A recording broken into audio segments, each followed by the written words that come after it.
ব্যবসা করি, ব্যবসার মধ্যে যদি ওজনে কম দিই, খাদ্যের মধ্যে যদি ভেজাল মিশাই, তাহলে এই ব্যবসা করাটা কি আল্লাহর জন্য হলো নাকি? কথা বলেন না কেন? অনেক মানুষ আছে 1 কেজি গাভীর দুধ হয়েছে, ওর মধ্যে আবার কিছু পানি মিশায়, আছে না নাই? কথা বলেন না কেন? পানি মিশায়। আল্লাহ তাআলা কি এটা কি করতে বলেছেন? তাহলে আপনারা কেন করেন? আমাদের এলাকায় এরকম সমস্যা আছে, হয়তোবা আপনাদের এলাকায় নাও থাকতে পারে, আমাদের এলাকায় আছে, দুধের মধ্যে পানি মিশায়। কিন্তু এই দুধের মধ্যে পানি মিশানো এই ব্যবসা হালাল হলো না হারাম হলো? কথা বলেন না কেন? হারাম হলো। আজকে আমরা এখানে উপস্থিত হয়েছি কোরআনুল কারীমের কিছু কথা শোনার জন্য। এই পৃথিবীতে আল্লাহর দ্বীন কায়েমের জন্য, কোরআনুল কারীমের আইনকে প্রতিষ্ঠা করার জন্য অসংখ্য মানুষ দুনিয়ার বুক থেকে বিদায় নিয়েছে, শাহাদত বরণ করেছেন। যেমন তার দৃষ্টান্ত হলো আল্লাহ রসুলের চাচা আমির হামজা।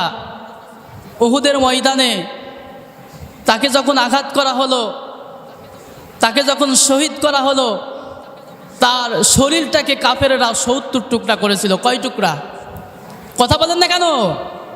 আমার কথাকে ভয় পাচ্ছেন নাকি আপনারা? কথার জবাব দিতে হবে, তা না হলে আলোচনা কিন্তু জমবে না। কয় টুকরা করেছিল? 70 টুকরা করেছিল। এমনকি আমির হামজার লজ্জাস্থানটা পর্যন্ত কাফেররা 3 টুকরা করেছিল।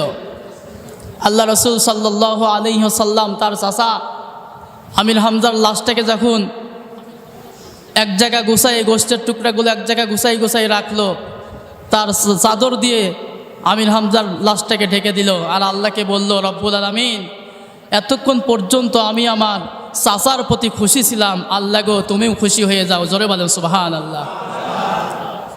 আল্লাহ রসুল সাল্লাল্লাহু আলাইহি ওয়াসাল্লাম আল্লাহ তাআলাকে যখন বললেন, ওগো আল্লাহ, তোমার দ্বীন কায়েমের জন্য, কোরআনুল কারীমের রাজটাকে প্রতিষ্ঠা করার জন্য আমার চাচা উহুদের প্রান্তরে লড়াই করতে এসেছিল, শুধুমাত্র তোমার দ্বীনটাকে প্রতিষ্ঠা করার জন্য। কাফেরেরা এটা সহ্য করতে পারে নাই। আমার চাচা আমির হামজার লাশটাকে তারা 70 টুকরা করেছে, এমনকি তার লজ্জাস্থানটা পর্যন্ত 3 টুকরা করেছে। ওগো আল্লাহ, আমি আমার চাচার প্রতি খুশি, তুমিও খুশি হয়ে যাও। শহীদরা কিন্তু মারা যায়, কিন্তু আল্লাহ তাআলা এদেরকে বলেছেন, এদের তোমরা মৃত্যু বলো না, এরা কবরের মধ্যে রিজিক পায়। কে বলতেছেন? কবরের মধ্যে আল্লাহ তাআলা এদেরকে খাওয়ায়। তার বাস্তব প্রমাণ হলো কি জানেন? আমির হামজার লাশটাকে তখন দাফন কাফন করা হয়, দাফন কাফন করার পরে আমির হামজার লাশটা দাফন কাফন করার পরে 30 বছর পর মদিনায় একটি ঢল হয়। কি হয়? মদিনায় একটি ঢল হয়। এই ঢল হওয়ার কারণে আমির হামজার কবরটা ভেঙে যায়। দেখা গেল মদিনার অলিগলিতে রক্ত ভেসে আসে। তখন ছোটকালে যারা আমির হামজার সঙ্গে যুদ্ধ করেছিল উহুদের প্রান্তরে, তারা দেখতে পেল মদিনার অলিগলিতে রক্ত ভেসে আসে। তালাশ করতে করতে দেখা গেল যে 30 বছর আগে আমির হামজা আল্লাহর জমিনে আল্লাহর দ্বীনকে প্রতিষ্ঠা করার জন্য বুকে তাজা রক্ত রাজপথে ঢেলে দিয়েছিল, শাহাদত বরণ করেছিল। সেই আমির হামজার কবরের মধ্য থেকে তার শরীর থেকে রক্ত ভেসে আসে। জোরে বলেন আল্লাহু আকবার। আল্লাহ রাব্বুল আলামিন কোরআনুল কারীমের মধ্যে বলতেছেন, ওয়ালা তাহসাবান্নাল্লাযীনা কুতিলু ফি সাবিলিল্লাহি আমওয়াত বাল আহইয়াউন ইনদা রাব্বিহিম ইয়ারযাকুন। আল্লাহ তাআলা বলতেছেন, যারা আমার দ্বীন কায়েমের জন্য, যারা কোরআনুল কারীমের রাজটাকে প্রতিষ্ঠা করার জন্য তাদের বুকে তাজা রক্ত রাজপথে ঢেলে দেয়, তারা শাহাদত বরণ করে, তাদেরকে তোমরা মৃত বলো না, কারণ আমি আল্লাহ তাআলা এদেরকে কবরের মধ্যে খাওয়াই। তার বাস্তব প্রমাণ হলো আল্লাহ রসুলের চাচা আমির হামজা। কথা বলেন ঠিক কিনা? জিহাদের পথে যদি লাশ হয়ে যায়, দোহাই মাগো তুমি কেঁদো না, হাসরের মাঠে বলবে তুমি হেসে, আল্লাহ আমি শহীদের মা, আল্লাহ আমি শহীদের মা। জিহাদের পথে যদি লাশ হয়ে যায়, দোহাই মাগো তুমি কেঁদো না, হাসরের মাঠে বলবে তুমি হেসে, আল্লাহ আমি শহীদের মা, আল্লাহ আমি শহীদের মা। শহীদেরা মরে নামা ওরা রয় বেঁচে, জান্নাতি পাখি হয়ে উড়ে যায় আরশে। আল্লাহর মেহমান এত বেশি সম্মান সবার ভাগ্যে জোটে না। জিহাদের পথে যদি লাশ হয়ে যায়, দোহাই মাগো তুমি কেঁদো না, হাসরের মাঠে বলবে তুমি হেসে, আল্লাহ আমি শহীদের মা, আল্লাহ আমি শহীদের মা। কথা বলেন ঠিক কিনা? আল্লাহ তাআলা এদেরকে কিয়ামতের ময়দানে, হাসরের ময়দানে যখন এই শহীদেরা উঠবে, আল্লাহ তাআলার সামনে যখন দাঁড়াবে, দেখা যাবে খুরের চিহ্ন, ড্যাগারের চিহ্ন, বুলেটের আঘাত, কত চিহ্ন রক্তাক্ত অবস্থায় আল্লাহর সামনে দাঁড়াবে। আর আল্লাহ তাআলা এদেরকে জিজ্ঞাসা করবে, তোমাদের একটা হাত নেই কেন? তোমাদের শরীরে রক্তাক্ত অবস্থায় কেন? তোমাদের শরীরে এত ক্ষত বিক্ষত কেন? তখন শহীদেরা বলবে, ওগো আল্লাহ, তোমার কোরআনুল কারীমের রাজটাকে তোমার জমিনে প্রতিষ্ঠা করার জন্য আমি শাহাদত বরণ করেছিলাম। আল্লাহ তাআলা বলবেন, যাও আজকে তোমার জান্নাত দিয়ে দিলাম। জোরে বলেন সুবহানাল্লাহ। দেখেন জমিন কার? কথা বলেন না কেন? জমিন কার? জমিন আল্লাহর। এই জমিন আমার বাবার না, আপনার দাদার না, আপনার বাবার না, এই জমিন আল্লাহর। এই জমিনে আল্লাহর কথা ছাড়া কারোর কথা হবে না। কথা বলে ঠিক কিনা মুসলমান? একমাত্র কার কথা হবে? আল্লাহর কথা হবে। আল্লাহ রাসূলের একজন সাহাবী, অন্ধ সাহাবী আব্দুল্লাহ ইবনে উম্মে মাকতুম রাদিয়াল্লাহু তাআলা আনহু আল্লাহর রাসূলের কাছে আসলেন, বদরের যুদ্ধের জন্য অনুমতি চাইলেন। আল্লাহ রাসূল বললেন, তোমার তো দুইটা চোখ নাই, চোখ না থাকলে কিভাবে তুমি যুদ্ধের ময়দানে যাবা? আল্লাহ রাসূল অনুমতি দিলেন না। উহুদের ময়দানে আবার অনুমতি চাইলেন, অনুমতি দিলেন না। এমন সময় আল্লাহ রাসূলের ওফাত হয়ে গেল। ওফাত হয়ে যাওয়ার পরে আবু বকর রাদিয়াল্লাহু তাআলা আনহু যখন খেলাফতের দায়িত্বরত অবস্থায় আছেন, এমন সময় আবার অনুমতি চাইলেন, অনুমতি দিলেন না। হযরত আবু বকরের ওফাত হয়ে গেল। হযরত ওমর রাদিয়াল্লাহু তাআলা আনহু যখন খেলাফতের দায়িত্বরত অবস্থায় আছে, এমন সময় কাদিসিয়ার যুদ্ধের জন্য সাহাবাদেরকে হযরত ওমর প্রস্তুত করতেছেন। আব্দুল্লাহ ইবনে উম্মে মাকতুম রাদিয়াল্লাহু তাআলা আনহু হযরত ওমরের কাছে এসে বলতেছেন, ওমর রে, আমি আল্লাহর রাসূলের কাছে পারমিশন চেয়েছিলাম, আমাকে পারমিশন দেয় নাই।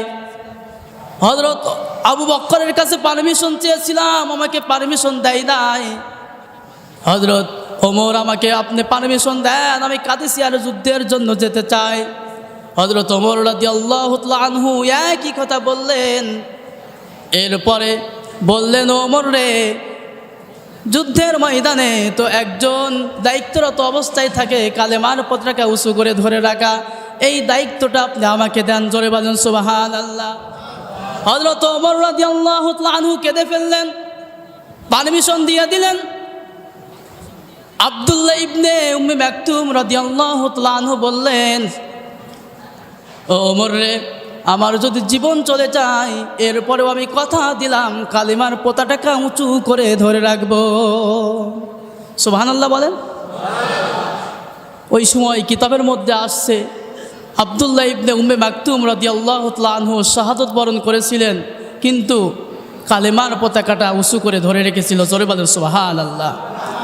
আজকে দেখেন, আজকের দিনে আমরা অনেকেই বলি যে কারবালার প্রান্তরে হুসাইন রাদিয়াল্লাহু তাআলা আনহু শাহাদাত বরণ করেছিল, ঠিক কি না? এটাও যেমন ঠিক, তেমনিভাবে এই একই দিনে ফেরাউনের হাত থেকে, তার সৈন্য দলের হাত থেকে হযরত মূসা আলাইহিস সালাম সহ তার কওমের লোকদেরকে মুক্তি দিয়েছিল, নাজাত দিয়েছিল। কে? আরো জোরে কে? আল্লাহ তাআলা নাজাত দিয়েছিলেন। হযরত মূসা আলাইহিস সালাম যখন ইসলামের দাওয়াত দেওয়া শুরু করলেন, এমন তো অবস্থায় ফেরাউন কিন্তু তার উপর চড়া হয়েছিল, জুলুম অত্যাচার নিপীড়ন করেছিল। এমন সময় আল্লাহ তাআলা বলল যে মূসা, তুমি তোমার কওমের লোকদেরকে নিয়ে মিশর ছেড়ে চলে যাও, মিশর ত্যাগ করো। এই ঘটনা আমরা সকলেই জানি, কিন্তু একটু মনে করা দেওয়ার জন্য চেষ্টা করতেছি। ওই সময় মূসা আলাইহিস সালাম যখন তার কওমের লোকদেরকে নিয়ে যখন চলে যাচ্ছিল, এই খবরটা চলে গেল ফেরাউনের কাছে। ফেরাউন তার সৈন্যদেরকে নিয়ে ধাওয়া করল, পিছনে ফেরাউন তার সৈন্যদেরকে নিয়ে যখন ধাওয়া করলো, হযরত মূসা আলাইহিস সালাম এমন সময় লোহিত সাগরের প্রান্তরে চলে গেল। সামনে নদী, সামনে লোহিত সাগর, পিছনে ফেরাউনের সৈন্যরা এবং ফেরাউন সহ। বিপদ আছে না নাই? সাহায্য করবে কে? আরো জোরে কে? আল্লাহ তাআলা সাহায্য করবেন। সেই আল্লাহ তাআলা সাহায্য করেছিলেন কিনা আমরা সকলেই জানি, করেছিলেন কিনা? ফেরাউনের সৈন্যরা যখন ধাওয়া করলো, সামনে যখন লোহিত সাগর মূসার এবং তার সৈন্যদের সামনে, তখন এই কওমের লোকেরা বলেছিল যে মূসা, আমরা তো মনে হয় এবার ধরা পড়ে গেলাম। তখন আল্লাহর নবী হযরত মূসা আলাইহিস সালাম বলেছিলেন যে অবশ্যই আল্লাহ তাআলা আমাকে পথ দেখায় দেবে। জোরে বলেন সুবহানাল্লাহ। অবশ্যই কিন্তু আল্লাহ তাআলা ফেরাউনের হাত থেকে মূসা আলাইহিস সালাম সহ তার সৈন্যদেরকে এই ফেরাউনের হাত থেকে নাজাত দিয়েছিল। এই দিনে, কোন দিনে? এই আশুরার দিনে। এবং এই দিনেই ফেরাউনের মতো জালেমকে আল্লাহ তাআলা লোহিত সাগরের চুবায়ে চুবায়ে মেরেছিল। ঠিক তেমনিভাবে আবার একই দিনে আল্লাহ রসুলের নাতি হযরত হুসাইন রাদিয়াল্লাহু তাআলা আনহু এই দিনে শাহাদত বরণ করেছিল, শহীদ হয়েছিল কারবালার প্রান্তরে।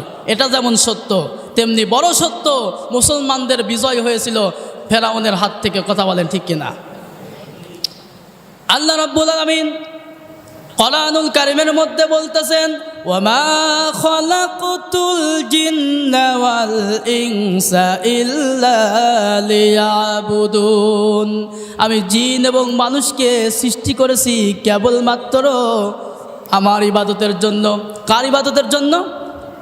এখন আমরা যদি আল্লাহর ইবাদত না করে যদি মানুষের গোলামি করি, মানুষের ইবাদত করি, আল্লাহর ভয় না করে আমরা যদি মানুষের ভয় করি, তাহলে হবে? কথা বলেন না কেন? হবে না। দেখেন, এই পৃথিবীর শ্রেষ্ঠ মানব, তার যখন দুনিয়া থেকে বিদায় নেওয়ার সময় হলো, ইন্তেকালের সময় হলো, আমার নবী, আপনার নবী, বিশ্ব নবী জনাবে মুহাম্মদ রাসূলুল্লাহ সাল্লাল্লাহু আলাইহি ওয়াসাল্লাম যখন ইন্তেকালের সময় আসলো, তার প্রচণ্ড পরিমাণ জ্বর আসলো।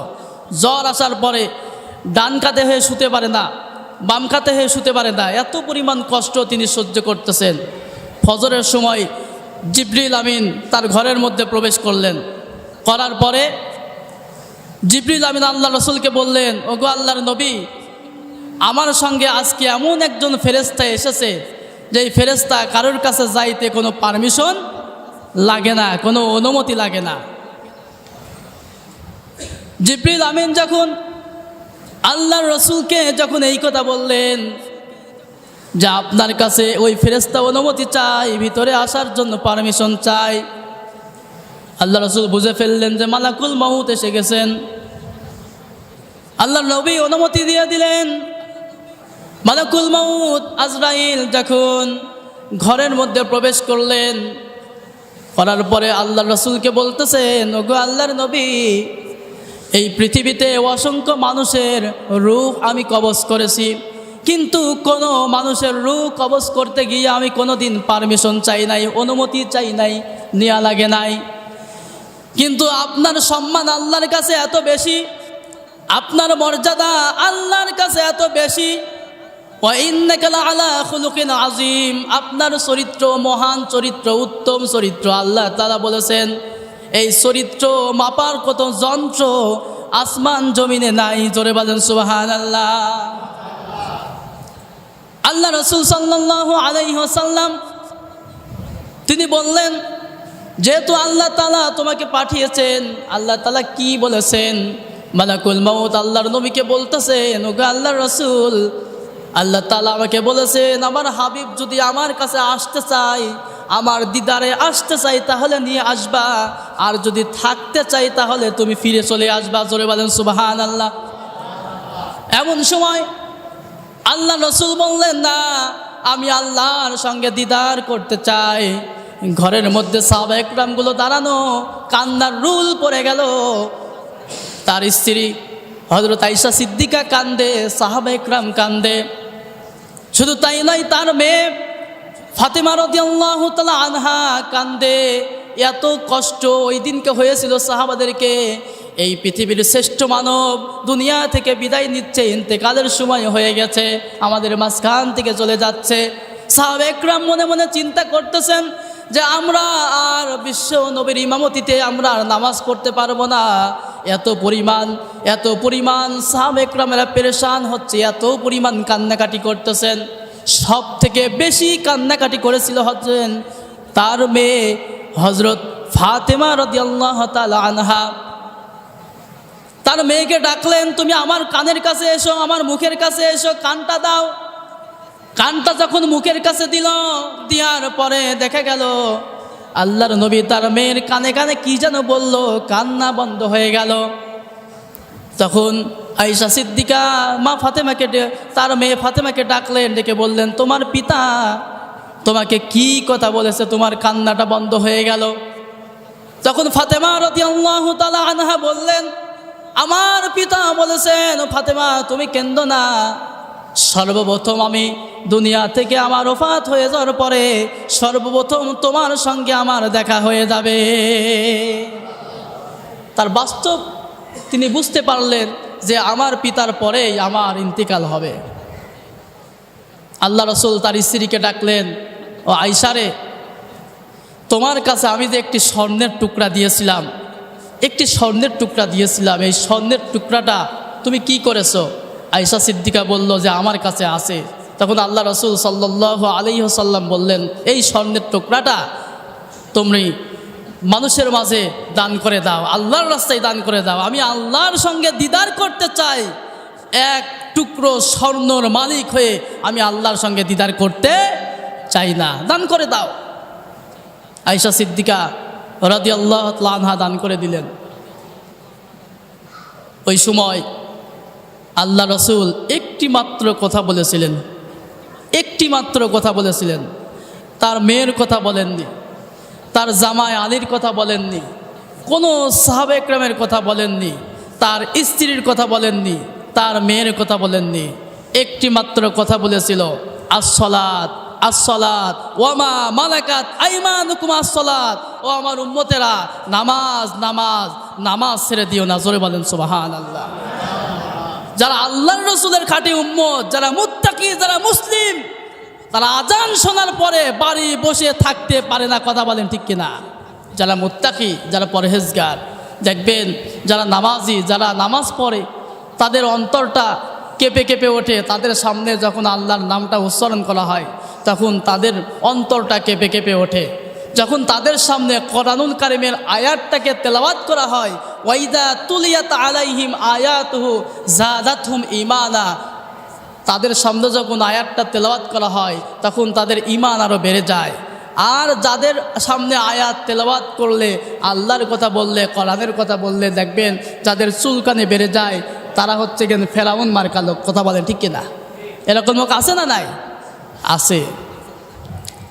এই কারণে আমরা প্রতিটা সময়, প্রতিটা সেক্টরে, প্রতিটা মুহূর্তে আমরা আল্লাহ তাআলার ইবাদতের মধ্যে থাকব, আল্লাহ তাআলার দাসত্বের মধ্যে থাকব। আল্লাহ তাআলা কোরআনুল কারীমের মধ্যে বলেছেন, তোমরা যদি সমস্ত কাজ যদি আমার জন্য হয়, লিল্লাহি রাব্বিল আলামিন, তোমার সমস্ত ইবাদত যদি আমার জন্য হয়, তাহলে অবশ্যই অবশ্যই আমি আল্লাহর কাছে তোমরা শ্রেষ্ঠ। জোরে বলেন সুবহানাল্লাহ। আল্লাহ রাসূলের সাহাবা একরাম ইসলামের জন্য যুগে যুগে অসংখ্য অত্যাচার, জুলুম, নির্যাতন সহ্য করেছেন।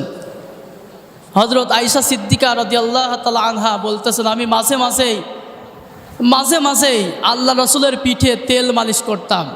আমি দেখতে পেতাম যে আল্লাহ রাসূলের পিঠে কালো কালো চাকা চাকা দাগ দেখা যায়। আমি একদিন জিজ্ঞাসা করলাম, ওগো আল্লাহ রাসূল, আয়েশা সিদ্দিকা বলতেছেন, আমি আল্লাহ রাসূলকে জিজ্ঞাসা করলাম, ওগো আল্লাহর নবী, ওগো আল্লাহর রাসূল, ওগো আল্লাহর হাবিব, আপনার পিঠে এত কালো কালো চাকা চাকা দাগটা কিসের দেখা যায়?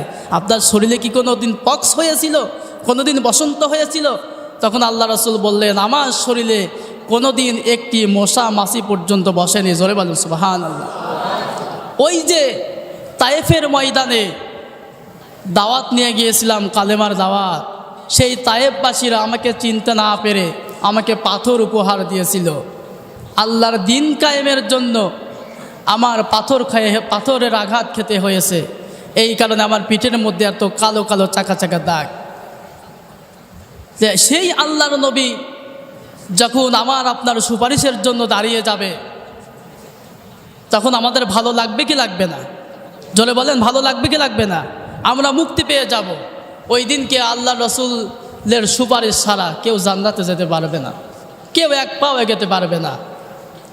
আজকে আমরা ইমানদার বিলে দাবি করি, মুসলমান বিলে দাবি করি, মুত্তাকি বিলে দাবি করি, কিন্তু দেখা যায় আজকে আমরা নামাজই পড়ি না। এরকম মুসল্লি আছে না নাই? কথা বলেন না কেন? আছে। আজকে অধিকাংশ সংসার টেকে না কেন জানেন? মা বোনদের ধৈর্য নাই।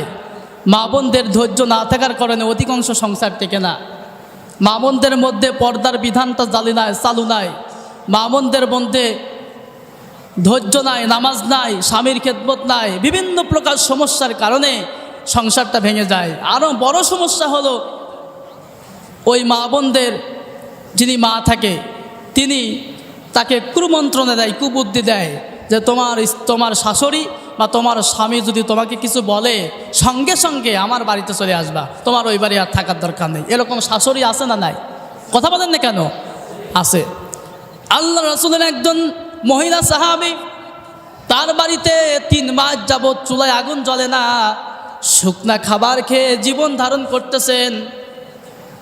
ওই মহিলা সাহাবী তার স্বামীকে ডেকে বলতেছেন, ও আমার স্বামী সাদ বিন আবু, ও আমার স্বামী আবু তালহা, শোনো, তুমি যে টাকা ইনকাম করতে, তুমি যে উপার্জন করতে, এই উপার্জনের টাকা যখন তুমি আমার কাছে কিছু করে দিতে, এই টাকাটা আমি জমিয়েছি, এই নাও কিছু টাকা, বাজারের ব্যাগ নাও, বাজার করে নিয়ে আসো। আবু তালহা তার স্ত্রীর হাত থেকে বাজারের ব্যাগটা নিলেন, টাকাটা নিলেন, নেওয়ার পরে বাজারের দিকে যাচ্ছেন, বাজার করা শুরু করবে। এমন সময় দেখা গেল তার কানের মধ্যে জহরের আজান ভেসে আসে। সুবহানাল্লাহ বলেন। তাহলে আচ্ছা আপনারা বলেন তো, বাজার আগে না নামাজ আগে? কথা বলেন না কেন? এই জায়গায় মনে হয় পেঁয়াজ লেগে গেছে। বাজার আগে না নামাজ আগে? আপনাদের কাছে মনে হয় বাজারই আগে মনে হয়, যার কারণে কথা বলতেছেন না নাকি? আসলে দুঃখজনক হলেও সত্য, আমরা নামাজের থেকে আমাদের কাজটাকে বেশি গুরুত্ব দিয়ে ফেলি। হযরত আবু তালহা রাদিয়াল্লাহু তাআলা আনহু বাজার করলেন না, মসজিদের দিকে দৌড় দিলেন।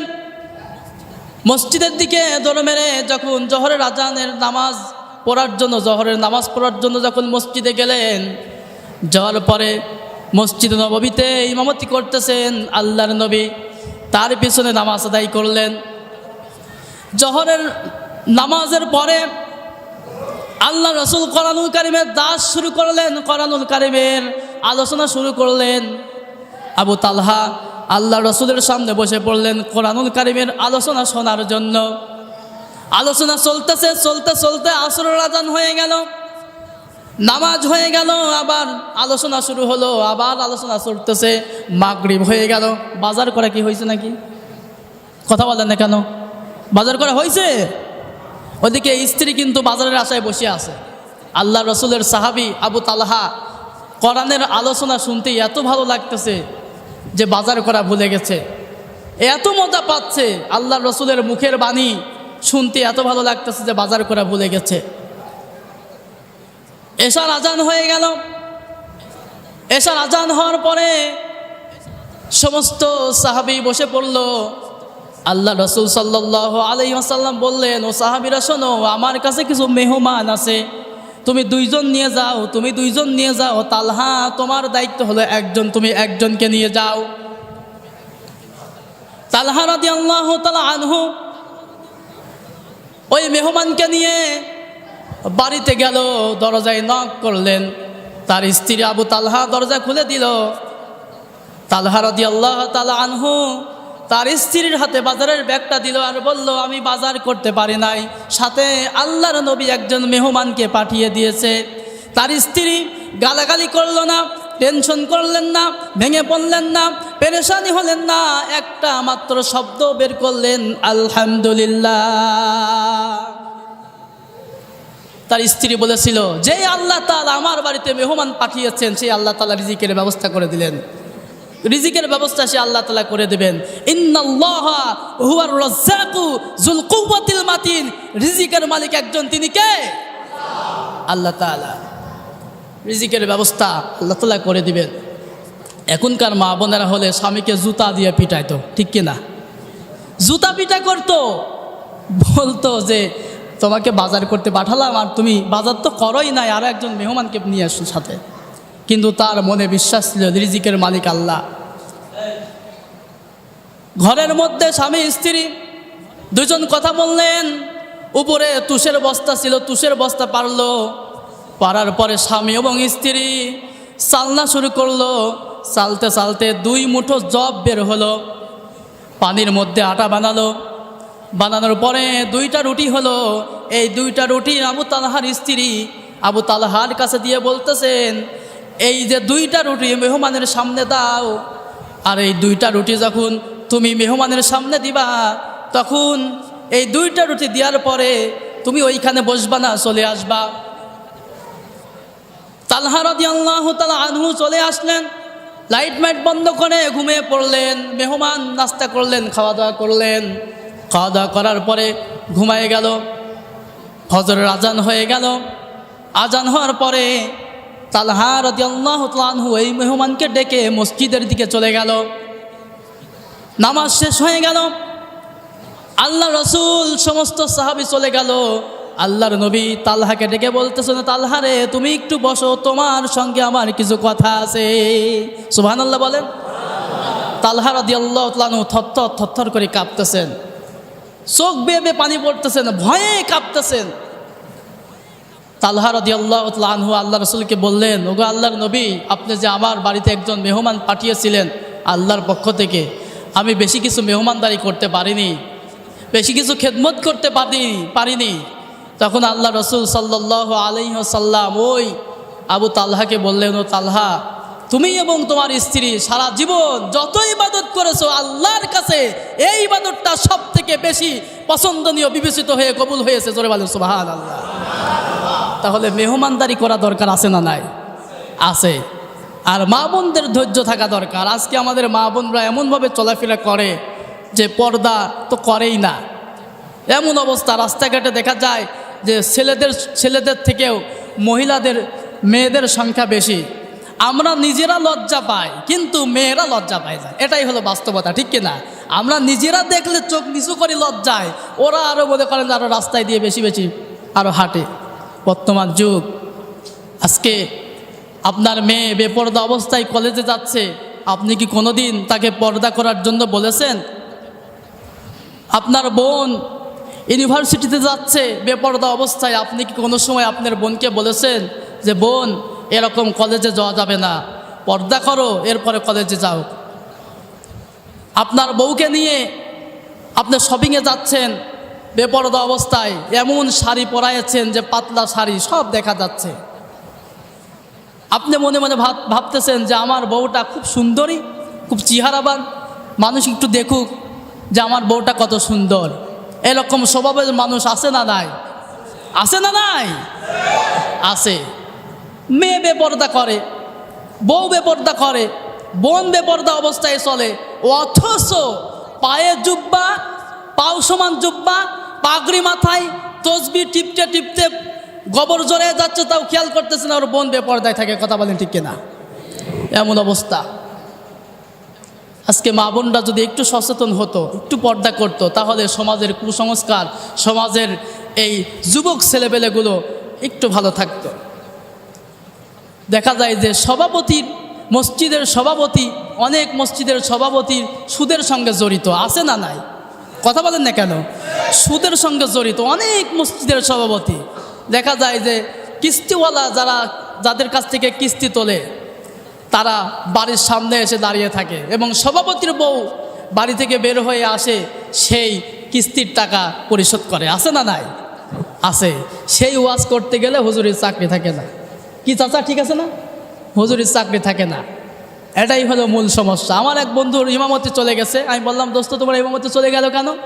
বলতেছে সভাপতির বিরুদ্ধে বক্তব্য দিয়েছিলাম। বললাম কিভাবে বক্তব্য সভাপতির বিরুদ্ধে গেল? বলতেছে সভাপতি সুদ খায়, সভাপতির বউ বেপর্দা চলে।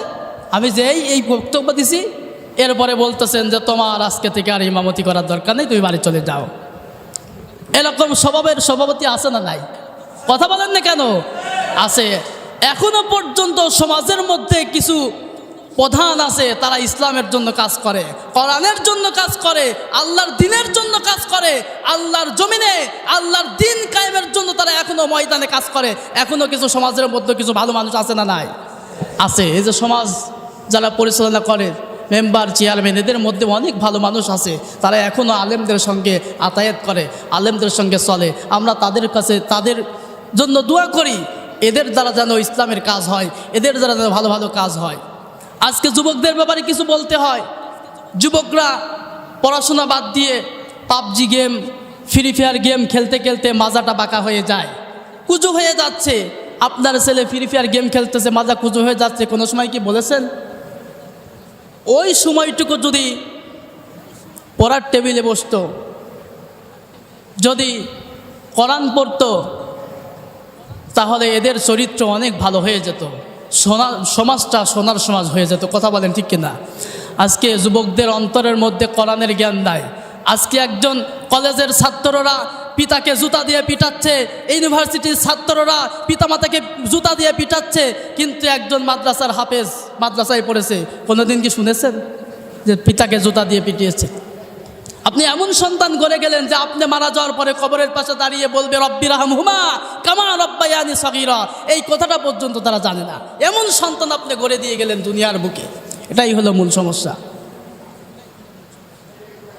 আল্লাহ রাব্বুল আলামিন কোরআনুল কারীমের মধ্যে বলতেছেন, ইয়া আইয়ুহাল্লাযীনা আমানু হাল আদুল্লুকুম আলা তিজারাতিন তুনজিকুম মিন আযাবিন আলীম। আমি কি তোমাদের এমন একটা ব্যবসার কথা বলবো না, যে ব্যবসা করলে তোমরা জাহান্নামের কঠিন আযাব থেকে বাঁচতে পারবা? সেই ব্যবসাটা কি? তুমিনুনা বিল্লাহ, আল্লাহর প্রতি ঈমান আনতে হবে, তুমিনুনা বিল্লাহি ওয়া রাসূলিহি, রাসূলের প্রতি ঈমান আনতে হবে, এবং মাল এবং জান দিয়ে আল্লাহর রাস্তায় তোমাকে লড়তে হবে। কার কথা?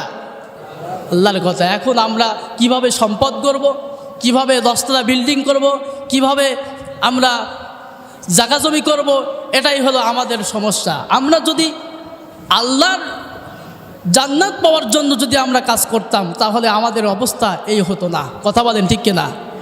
আজকে সমাজের মধ্যে কিছু ছেলেপেলে আছে, কিছু যুবক ভাইরা আছে সমাজের মধ্যে, তারা ইয়াবা খায়, ফেন্সিডিল খায়, গাঁজা খায়, মদ খায়, আটা খায়।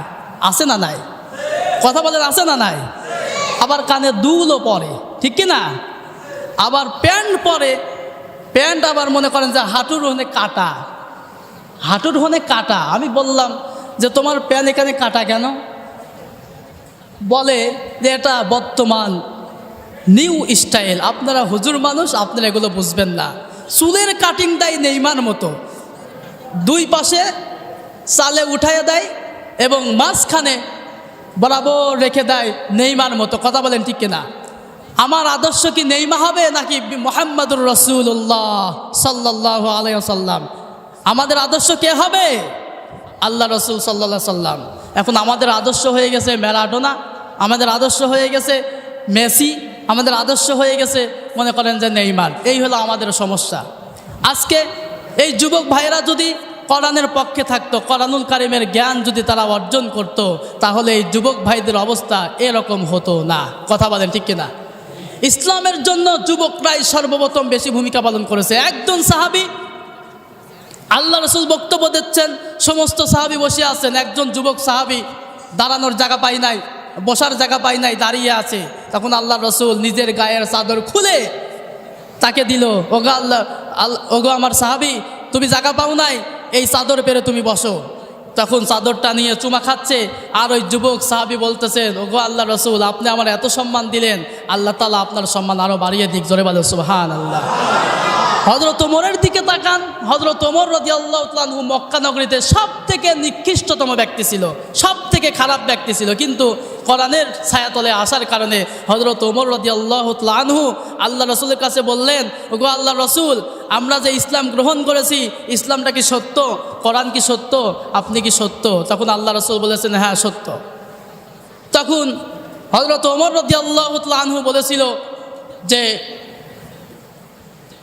আমি একটি মিছিল বের করতে চাই খাবার চত্বরে, আমাকে অনুমতি দেন। আল্লাহ রসুল অনুমতি দেয়।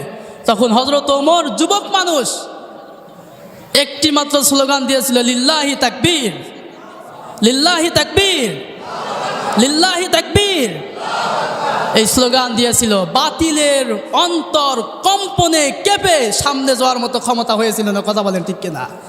সর্বপ্রথম যুবকেরাই ইসলামের জন্য বেশি ভূমিকা পালন করেছে। আজকে যুবক ভাইয়েরা আটা খায়, ফেন্সিডিল খায়, মদ খায়, গাঁজা খায়, কত কিছু খায়। এর কারণে আজকে যুবক ভাইদের অধপতন। কথা বলেন ঠিক কিনা? ইন্নামাল খামরু ওয়াল মাইসিরু ওয়াল আনসাবু রিজসুম মিন আমালিশ শাইতান। মদ, জুয়া, মূর্তি পূজা, লটারি হারাম করেছে কে? কথা বলেন। মদ, জুয়া, মূর্তি পূজা, লটারি সরাসরি আল্লাহ তাআলা কোরআন কারীমের মধ্যে হারাম করেছেন। অথচ যদি এমনি মনে করেন যে একজন মাইক নিয়ে যায় যে 1 লক্ষ টাকার গাড়ি 10 টাকা টিকিট কিনলে পাওয়া যাবে, মহিলারা লাইন দেবে। কথা বলেন ঠিক কিনা? ছোট ছোট বাচ্চারা লাইন দেবে, এটা কি জায়েজ আছে? কথা বলেন না কেন? জায়েজ না। এই সমস্ত কথা বললেই ইমামতি থাকে না, ইমামদের ইমামতি থাকে না। এই হলো মূল সমস্যা। একটা কথা মনে রাখবেন যে আলেমরা কোনো দলের প্রতিনিধিত্ব করার জন্য এই জমিনে আসেনি, আলেমরা কোনো নেতার প্রতিনিধিত্ব করার জন্য এই জমিনে আসেনি, আলেমরা কোনো জাতির প্রতিনিধিত্ব করার জন্য এই জমিনে আসেনি, আলেমরা আল্লাহ এবং রসুলের প্রতিনিধিত্ব করার জন্য এই জমিনে এসেছে। কথা বলেন ঠিক কিনা? আলেমরা এই কারণে এসেছে, কোরআনুল কারীমের সত্য কথাটা মানুষের কাছে প্রচার করার জন্য এসেছে। আজকে আমরা আলেমদের সম্মান দিতে জানি না, আলেমদের খেদমত করতে জানি না। আজকে দেখা যায় যে সমাজের মধ্যে যারা আলেম থাকে তাদের সঙ্গে আমরা চলি না। এমন এমন মানুষের সঙ্গে আমরা চলি, এমন এমন মানুষের সঙ্গে যে আমরা চলি যে মানুষগুলো সমাজের মধ্যে বিশৃঙ্খলা সৃষ্টি করে। আজকে যদি একজন আলেমের সঙ্গে আমার সম্পর্ক থাকতো, তাহলে আমি আলেমদের কাছ থেকে কিছু জানতে পারতাম, কিছু শুনতে পারতাম। আলেমরা কেন সত্য কথা বলে জানেন? আলেমদের জন্য আল্লাহ তাআলা একটি জাহান্নাম রেখেছে। জাহান্নামের নাম হচ্ছে জুব্বুল হুজুর নামে একটি জাহান্নাম আল্লাহ তাআলা আলেমদের জন্য রেখেছে। এই আলেমরা যদি কোরআনুল কারীমের কথা চেপে রাখে, কোরআনুল কারীমের কথা যদি লুকায় দেয়, গোপন রাখে, এই জাহান্নামে আলেমরা যাবে। অতএব আলেমরাও তো ঠেকা পড়ি নাই, আপনার ভয়ে আলেমরা হক কথা থেকে দূরে থাকবে। কথা বলেন ঠিক কিনা? আমার বলার দরকার আমি বললাম। এখন আপনি যদি না মানেন, আমি আপনার শত্রু না, আপনার পাকা ধানে ময়ও দিইনি যে আমি আপনার শত্রু। আমি বললাম, সেটা মানলে আপনার ভালো, না মানলে আমার কিছু করার নেই। কিন্তু আমাকে আপনি দোষারোপ করতে পারবেন না যে আপনি দেখতে পাচ্ছি যে আপনি জাহান্নামের দিকে যাচ্ছেন। আমি আপনার আপনজন, আমি আপনার সন্তান তুল্য। আমি আপনাকে টেনে আমার কাছে নিয়ে এসে কোরআনের সঠিক কথা বুঝাইয়ে দিয়ে আমি বলবো যে ভাই কি বাবা, আপনি এই পথে হাঁটেন, এই পথে হাঁটলে আল্লাহর রাস্তায় আপনি জান্নাত পাবেন। কিন্তু এই কথা বলতে গেলেই আলেমদের আজকে সমস্যা, ঠিক কি না? আল্লাহ রাব্বুল আলামিন কোরআনুল কারীমের মধ্যে বলতেছেন, কুল ইন কুনতুম তুহিব্বুনাল্লাহা ফাত্তাবিউনি ইউহিব্বুকুমুল্লাহ ওয়া ইয়াগফিরু লাকুম যুনুবাকুম আল্লাহু গফুরুর রহিম। জোরে বলুন আল্লাহু আকবার। আল্লাহ তাআলা বলতেছেন, ওগো আল্লাহর নবী, ওগো আমার নবী, আপনার উম্মতেরা যদি আমাকে ভালোবাসতে চায় তারা যেন আপনার অনুসরণ করে, আপনার ইত্তেবা করে, আপনাকে দেখে দেখে চলে। তারা যদি আপনার অনুসরণ করে, আপনাকে দেখে দেখে চলে, আমি আল্লাহ তাআলা বলতেছি আপনার উম্মতদেরকে আমাকে ভালোবাসা লাগবে না, আমি আল্লাহ তাআলা নিজেই আপনার উম্মতদেরকে ভালোবাসবো। তাহলে শর্ত হলো আল্লাহ রসুলের পথ দেখে দেখে, আল্লাহ রসুল যেভাবে চলেছেন, আল্লাহর নবী যেভাবে চলেছেন সেভাবে আমাকে চলতে হবে। কথা বলেন ঠিক কিনা? বিদায় হজের ভাষণের দিনে সোজা সাপটা আল্লাহর নবী বক্তব্য দিয়ে দিলেন যে আমি তোমাদের জন্য দুইটা জিনিস রেখে যাচ্ছি, একটা হলো কিতাবুল্লাহ আর একটা হলো সুন্নাতি রসুল। একটা হলো আমার আল্লাহর কিতাব, একটা হলো আমার সুন্না। এই দুইটা জিনিস যদি তোমরা আঁকড়ে ধরো তাহলে তোমরা পথভ্রষ্ট হবে না। এখন আজকে আমরা কোরআন থেকে দূরে। কুল বিফাদলিল্লাহি ওয়া বিরহমাতিহি ফাবিযালিকা ফালইফরাহু হুয়া খায়রুম মিম্মা ইয়াজমাউন। আল্লাহ তাআলা বলতেছেন, তোমরা কোরআনুল কারীম পেয়েছো, কোরআনুল কারীম তোমাদের জন্য রহমত স্বরূপ। এই কোরআনুল কারীম পেয়ে তোমরা আনন্দিত হও, খুশি হও। এমন একটি শ্রেষ্ঠ কিতাব, যে কিতাব তোমাদের জন্য আমি আল্লাহ তাআলা দিয়েছি। কিছুদিন আগে সুইডেনে একজন কুলাঙ্গার কোরআনুল কারীমটাকে পুড়াই দিয়েছে, ঠিক কি না? শোনেননি আপনারা? ওই ইব্রাহিম খলিলুল্লাহকে যখন আগুনের মধ্যে ফেলে দেওয়া হয় তখন কাংলাস যাচ্ছিল ফু দেওয়ার জন্য। কাংলাসকে জিজ্ঞাসা করলে হলো তুমি কোথায় যাও? বলতেছে ফু দিতে যাচ্ছি। তোমার ফুতে তো কিছু হবে না। কাংলাস বলতেছে আমি জানি আমার ফুতে কিছু হবে না, কিন্তু আমি যে নমরুদের পক্ষে এটা জানানোর জন্য আমি ফু দিতে যাচ্ছি। পাশেই যাচ্ছিল ব্যাংকে বলা হলো তুমি কোথায় যাও? ব্যাংক বলেছিল যে আমি প্রসাব করে আগুনটাকে নিভিয়ে দিতে চাই। তখন ব্যাংকে বলা হয়েছিল তোমার প্রসাব দিয়ে তো কিছু হবে না, কিছুই হবে না। তখন ব্যাংক বলেছিল আমি জানি আমার প্রসাব দিয়ে কিছু হবে না, কিন্তু আমি যে হজরত ইব্রাহিমের পক্ষে এটা আমি আল্লাহকে জানিয়ে দিতে চাই। অতএব আজকে যে আমরা সকলেই এখানে উপস্থিত হয়েছি, সকলেই হাজির হয়েছি, হয়তোবা জানি আমার এই বক্তব্য কিছুই হবে না, কিন্তু আমরা এখান থেকে আল্লাহকে জানিয়ে দিতে চাই, ওগো আল্লাহ, যিনি সুইডেনে কোরআনুল কারীম পুড়িয়েছে, যিনি সুইডেনে কোরআনুল কারীমটিকে পুড়িয়ে ঝুলিয়ে রেখেছিল, কোরআনুল কারীমটিকে পুড়িয়ে আবার ভিডিও করে নেটে ছেড়েছে, এই কুলাঙ্গারের অপশক্তিকে তুমি ধ্বংস করে দাও। এবং ধিক্কার জানায়, প্রতিবাদ জানায়, যারাই আল্লাহ রসুলের নিয়ে কটূক্তি করে, কোরআনুল কারীমকে নিয়ে কটূক্ত করে, আল্লাহ রসুলকে নিয়ে ব্যঙ্গ করে, তখনই দল মত নির্বিশেষে আমরা সকলেই ইমানি শক্তি নিয়ে সামনে দাঁড়িয়ে যাব। কথা বলেন ঠিক কিনা? আজকে আল্লাহ রসুলের যখন শেষ সন্তান যখন দুনিয়া থেকে বিদায় নেয়, এরকম হাতের উপরে আসে, টপ টপ টপ টপ করে দু চোখ দিয়ে পানি পড়তেছে, আল্লাহ রসুলের হাতের উপর শুয়ে আছে। ওইদিকে আবু লাহাব প্রত্যেকটা বাড়ি বাড়ি গিয়ে বলে বেড়াচ্ছে আল্লাহ রসুলের শেষ সম্বল সেটাও চলে গেল, নিঃসন্তান হয়ে গেল, লেজ কাটা হয়ে গেল, নির্বংশ হয়ে গেল। তখন আল্লাহ রসুল বলেছিল যে আমি লেজ কাটা হয়েছি, আমি এরকম লেজ কাটা হয়েছি, এটা আবু লাহাব বলে বেড়াচ্ছে, আমার আল্লাহ তো সবই দেখতেছেন। আল্লাহ তাআলা বলেছিল, গো আল্লাহ রসুল, আপনার সন্তান দুনিয়া থেকে বিদায় নিয়েছে ঠিক আছে, কিন্তু এমন কিছু রুহানি সন্তান আপনার রেখে দেব, আপনার জন্য তৈরি হবে, যে আপনার চরিত্র নিয়ে, আপনার আচরণ নিয়ে, আপনার ব্যবহার নিয়ে, আপনার জীবনী নিয়ে যারা আপনার চরিত্র নিয়ে ভুলণ্ঠিত করবে, যে এই নাস্তিকেরা, দেখবেন যে অনেক রুহানি সন্তান আপনার পক্ষে দাঁড়িয়ে গেছে। জোরে বলেন সুবহানাল্লাহ।